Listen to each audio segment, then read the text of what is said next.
చాలా మందిని కట్టి బంధించి ఉంచేసిన ఒక బంధకం ఏంటో తెలుసా? గత జీవితం, పాస్ట్ లైఫ్. నేను మంచివాడిని కాదండి, నేను మంచిదాన్ని కాదండి, నా ఆలోచనలు బాగాలేదండి, నేను చాలా చెడు నిర్ణయాలు తీసుకున్నానండి, తప్పుడు మార్గాల్లో ప్రయాణం చేశానండి, ఇష్టానుసారం తిరిగి నా కుటుంబాన్ని పాడు చేశానండి, నా తల్లిదండ్రులను బాధించానండి, అన్నిటికన్నా ప్రాముఖ్యంగా నా ప్రభువును వేధించానండి. అవన్నీ వాస్తవాలే.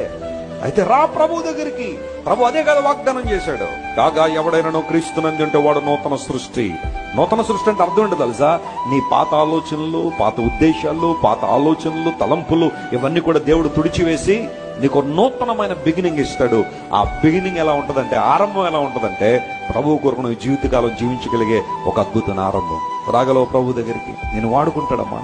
ఏనాడు నీ గత జీవితాన్ని చూసి బాధపడద్దు.